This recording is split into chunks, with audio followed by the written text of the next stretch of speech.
Assalamualaikum warahmatullahi wabarakatuh. Kembali lagi bersama saya Herul Fadli. Kali ini saya akan membahas tips membuka usaha percetakan undangan dengan modal seminim mungkin. Jadi video kali ini sangat cocok untuk teman-teman yang sedang mencari ide usaha. Sebelum kita mulai kepada tipsnya, mari kita simak pembahasan terhadap usaha percetakan undangan terlebih dahulu. Untuk usaha percetakan undangan pada saat ini terbagi menjadi dua, yaitu undangan konvensional dan undangan digital.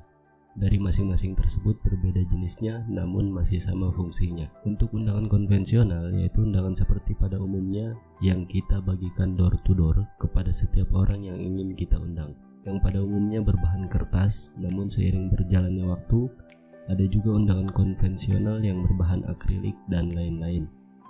Dan untuk undangan digital sendiri berbagai macam jenisnya. Ada yang hanya berbentuk foto, ada juga yang berbentuk video, dan ada pula yang berbentuk web. Dari dua tersebut masing-masing memiliki kelebihan dan kekurangannya. Namun untuk kali ini saya akan membahas terlebih dahulu terhadap usaha cetak undangan konvensional yang tentunya dengan modal seminim mungkin. Sebentar, sebelum mulai pembahasannya, untuk kalian yang sedang di jalan atau sedang bekerja, silahkan klik tombol simpan tonton nanti terlebih dahulu agar kalian tidak terganggu aktivitasnya. Dan yang sedang santai silahkan selamat menyaksikan. Jangan lupa ngopi untuk kalian yang suka kopi, dan jangan lupa merokok untuk kalian para perokok. Mari kita bahas langkah pertama yang perlu kalian siapkan menjadi seorang pengusaha apapun jenisnya, yaitu pertama, niat. Silahkan niatkan terlebih dahulu bahwa teman-teman ingin menjadi pengusaha yang sukses dan berkembang. Yang kedua, kemauan. Timbulkan rasa mau agar kalian mau melakukan apapun yang bersangkutan dengan usaha yang akan kalian jalankan. Yang ketiga, belajar. Perlu kita sadari bahwa kita harus memiliki rasa haus terhadap ilmu. Kita mesti perlu banyak belajar dalam hal apapun. Jangan pernah merasa bahwa kita orang yang paling pintar. Yang keempat yaitu adalah komitmen. Selaku pengusaha, sangat penting untuk berkomitmen terhadap segala apapun yang seharusnya dilakukan untuk usahanya. Nah, setelah itu semua kita siapkan, mari kita masuk ke dalam pembahasan modal inti dari usaha percetakan undangan. Yang pertama yaitu adalah belangko atau contoh undangan. Yang kedua, komputer atau laptop. Yang ketiga, printer. Dan yang keempat, tentukan lokasi. Yang kelima, pemasaran. Nah, untuk pembahasan yang pertama itu ialah belangko atau contoh undangan. Alangkah baiknya teman-teman mencari vendor belangko undangan terlebih dahulu. Usahakan toko tersebut berada di sekeliling lokasi usaha teman-teman. Bukan tidak boleh mencari di pasar online atau marketplace, namun saja ketika kita mendapatkan toko tersebut via online, kita harus membayar ongkir setiap kita belanja. Dan kita harus menunggu waktu dari ekspedisi pengiriman barang yang kita belanjakan. Itu semua akan berpengaruh untuk waktu pencetakan undangan usaha kita nanti, dan tentu berpengaruh terhadap kenyamanan customer dalam memesan di toko kita. Maka dari itu, coba teman-teman usahakan cari vendor toko belangko undangan di sekitar lokasi usaha teman-teman terlebih dahulu. Teman-teman bisa searching di Google untuk mencari tahu di mana lokasi toko vendor undangan yang dekat dengan lokasi usaha teman-teman. Bisa juga bertanya-tanya kepada orang-orang yang sudah memulai lebih dulu membuka usaha percetakan undangan. Walaupun terkadang mereka tidak semuanya akan memberitahu di mana letak lokasi toko belangko undangan tersebut, tapi semoga ada beberapa pelaku usaha yang akan memberitahu di mana tempat mereka belanja belangko undangan tersebut. Untuk saya sendiri, karena saya membuka usaha ini di Curug Kabupaten Tangerang, biasa belanja di toko Erba yang berada di Bitung. Dan terkadang untuk merek belangko yang lainnya saya biasa belanja di daerah Cipondoh, Tangerang. Dan usahakan pula teman-teman menyiapkan belangko undangan ini tidak hanya dari satu merek saja, agar calon customer kita memiliki banyak pilihan. Dan belangko tersebut ada yang menjualnya dan ada pula yang menggratiskannya. Kita tinggal bilang terhadap pemilik toko tersebut bahwa kita ingin membuka usaha percetakan undangan, dan tanyakan untuk album belangkonya dijual atau digratiskan. Ketika memang digratiskan album belangko tersebut, maka alhamdulillah kita sudah memiliki album belangko undangan dan bisa meminimalisir modal kita. Dan sekalipun dijual, album belangko tersebut biasanya tidak mahal harganya, sekitar 10.000 sampai 30.000. Itu yang pernah saya beli. tergantung jenis belangko merek apa yang kita beli, dan di dalam album tersebut terdapat berbagai macam contoh undangan, tidak hanya satu. Dengan harga segitu bagi saya tidak rugi, karena jika kita rapih menyimpannya maka belangko tersebut bisa kita gunakan berkali-kali. Nah, model yang kedua yang perlu kita siapkan adalah komputer atau laptop. Menurut saya komputer atau laptop yang perlu kita miliki untuk usaha cetak undangan tidak diharuskan spesifikasi yang terlalu tinggi. Yang penting hidup, bisa digunakan untuk menjalankan software Microsoft Office atau CorelDRAW. Karena di awal saya membuka usaha cetak undangan, bahkan sebelum saya mulai usaha cetak undangan, saya menjalankan usaha sablon kaos dan usaha tersebut berjalan hingga saat ini. Pada saat memulai usaha itu, saya menggunakan laptop Acer Extensa yang sudah sedikit rusak bagian leher laptopnya, sehingga monitor laptop tersebut harus tetap bersandar pada tempatnya bersandar, dan hanya mampu menggunakan software Corel dan Photoshop, itu pun agak nge-lag. Akan tetapi alhamdulillah saya sekarang sudah bisa membeli komputer, namun speknya juga tidak terlalu tinggi, tidak seperti komputer para gaming atau desainer ternama. Oke, baik, itu sedikit cerita dari saya agar teman-teman terbuka pikirannya bahwa tidak setiap usaha itu harus membutuhkan modal yang sangat besar sekali, bahwa sebenarnya modal terbesar dalam jiwa seorang pengusaha itu adalah kegigihan dalam berusaha. Kita lanjut pembahasan terhadap komputer atau laptop yang perlu teman-teman miliki. Ingat, yang penting nyala dan bisa menjalankan software Microsoft Office atau CorelDRAW, karena fungsinya dari komputer atau laptop atau software tersebut untuk men-setting atau mendesain undangan pesanan customer. Karena kita memulai usahanya cetak undangan ini menggunakan belangko yang telah tersedia di vendor-vendor belangko undangan, maka yang akan kita lakukan adalah men-scan belangko pesanan customer. Teman-teman bisa pergi ke tempat fotokopi untuk minta scankan belangko tersebut dan ubah menjadi file JPEG atau PDF. Atau teman-teman bisa mencari file settingan belangko undangan di Google. Tentunya jika teman-teman mencari filenya di Google, teman-teman perlu sesuaikan dengan kode belangko pesanan customer teman-teman yang biasanya tertera di bagian depan belangko undangan. Setelah teman-teman men-scan atau mendapatkan filenya, lalu teman-teman lakukan pensettingan atau mendesain ulang belangko tersebut. Teman-teman hanya perlu mengganti teksnya dari data-datanya saja menjadi data-data pengantin yang memesan undangan kepada teman-teman. Dan untuk software untuk men-settingnya, teman-teman tinggal pilih mau menggunakan Microsoft Office atau CorelDRAW, tergantung teman-teman bisanya menggunakan software yang mana. Bahkan ada juga yang men-settingnya menggunakan Photoshop. Itu semua tergantung kepada kebiasaan kita semua dalam menjalankan software komputer atau laptop. Nah, untuk pembahasan langkah-langkah cara men-setting undangannya, insya Allah nanti saya akan bahas di video yang akan datang. Semoga saya dan teman-teman panjang umur dan sehat selalu, amin. Dan untuk modal yang perlu teman-teman persiapkan selanjutnya yaitu printer. Teman-teman bisa gunakan printer merek apa saja, namun saya rekomendasikan teman-teman jika memiliki uang yang cukup, teman-teman bisa gunakan printer jenis inkjet atau jenis printer yang sudah menggunakan isi ulang tinta agar meminimalisir modal teman-teman dalam merawat printer. Jika teman-teman menggunakan printer yang berbasis line inkjet, teman-teman perlu mengganti cartridge jika tinta tersebut sudah habis. Dan biasanya harga cartridge printer agak lumayan mahal jika dibandingkan dengan harga tinta printer pada jenis printer inkjet. Namun merek printernya teman-teman bisa menggunakan merek apapun.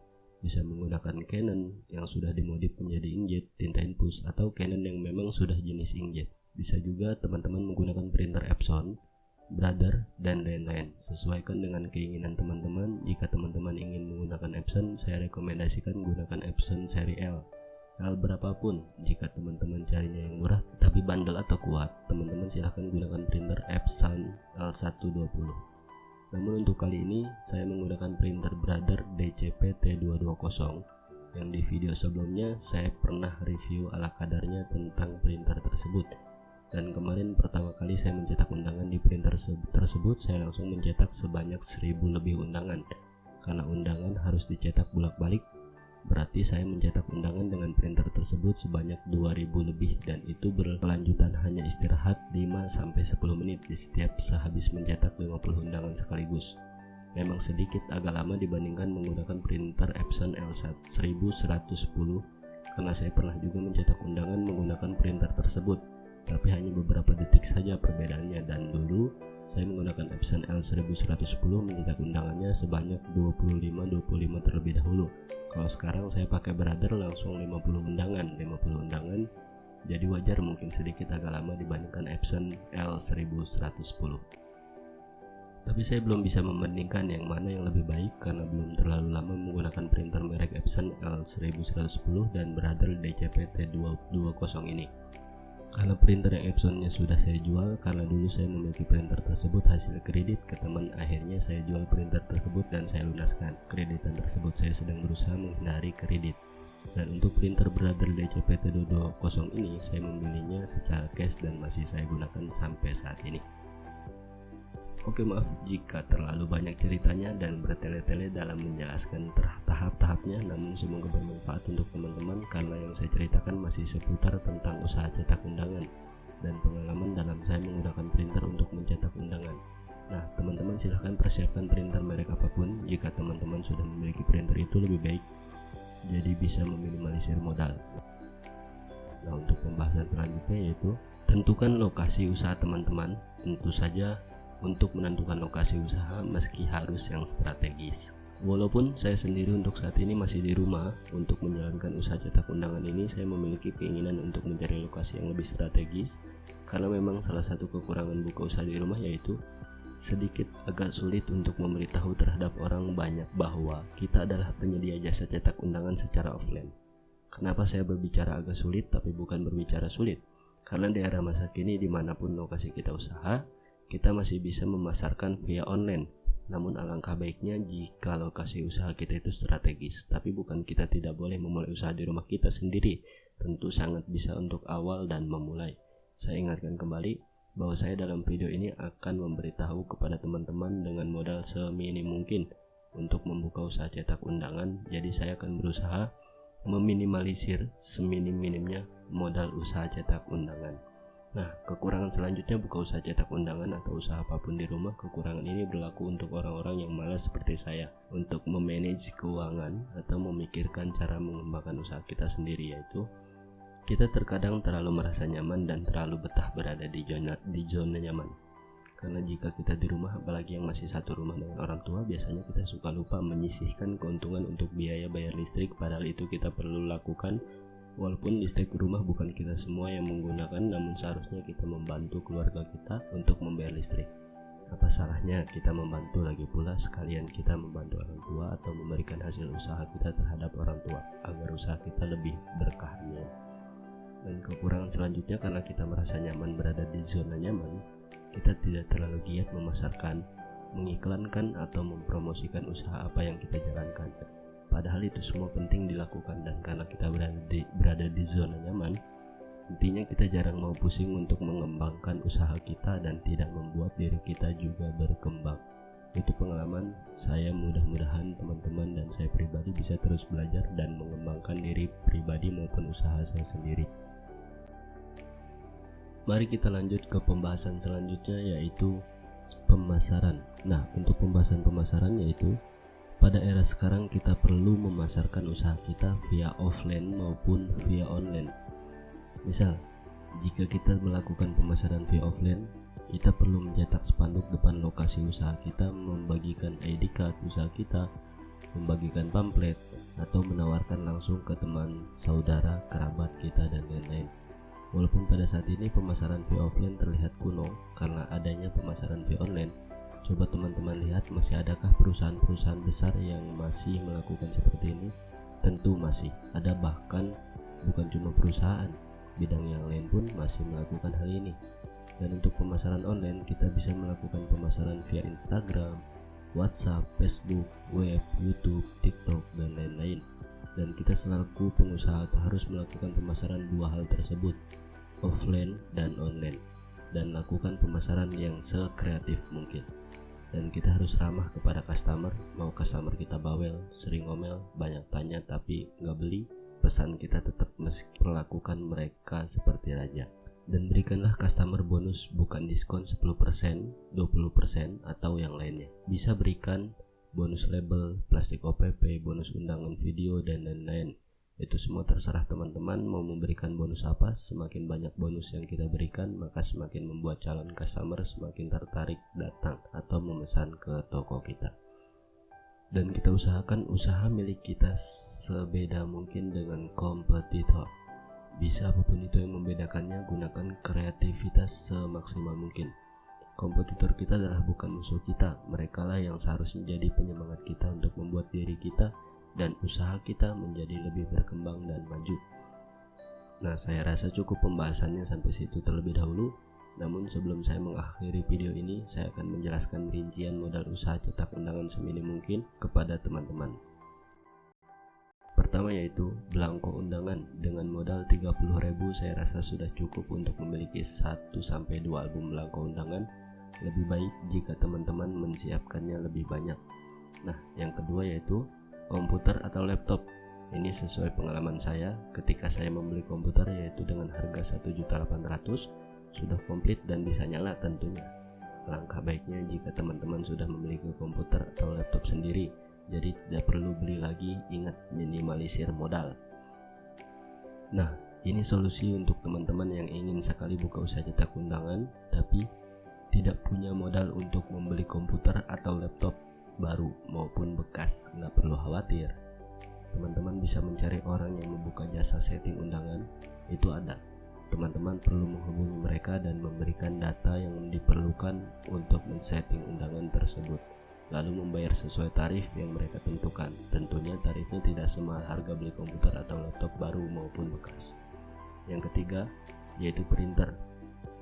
Balik lagi, ini sesuai pengalaman saya membeli printer Brother DCPT 220 ini dengan harga 1.950.000. Saya membeli offline. Nah, jika teman-teman merasa bahwa ini juga kemahalan, teman-teman bisa mencari printer yang lebih murah. Setahu saya Epson L120 juga lebih murah. Dan jika teman-teman juga belum mampu untuk membeli printer, jangan khawatir. Teman-teman bisa pergi ke percetakan khusus undangan yang memang mereka memiliki mesin khusus cetak undangan. Mesin toko, mesin GTO, mesin SM, apapun itu mesinnya, itu semua bisa digunakan cetak undangan. Teman-teman pergi saja ke tempat tersebut dan gunakan jasa mereka untuk biaya cetaknya. Kalau di dekat tempat saya untuk mencetak master undangan 1 set atau 2 sisi itu seharga 20.000, dan biaya untuk cetak undangannya jika mencetak 500 undangan saya harus membayar 70.000, jadi total 90.000 untuk biaya cetak di percetakan, yang tentunya jauh lebih murah jika dibandingkan dengan harga beli printer.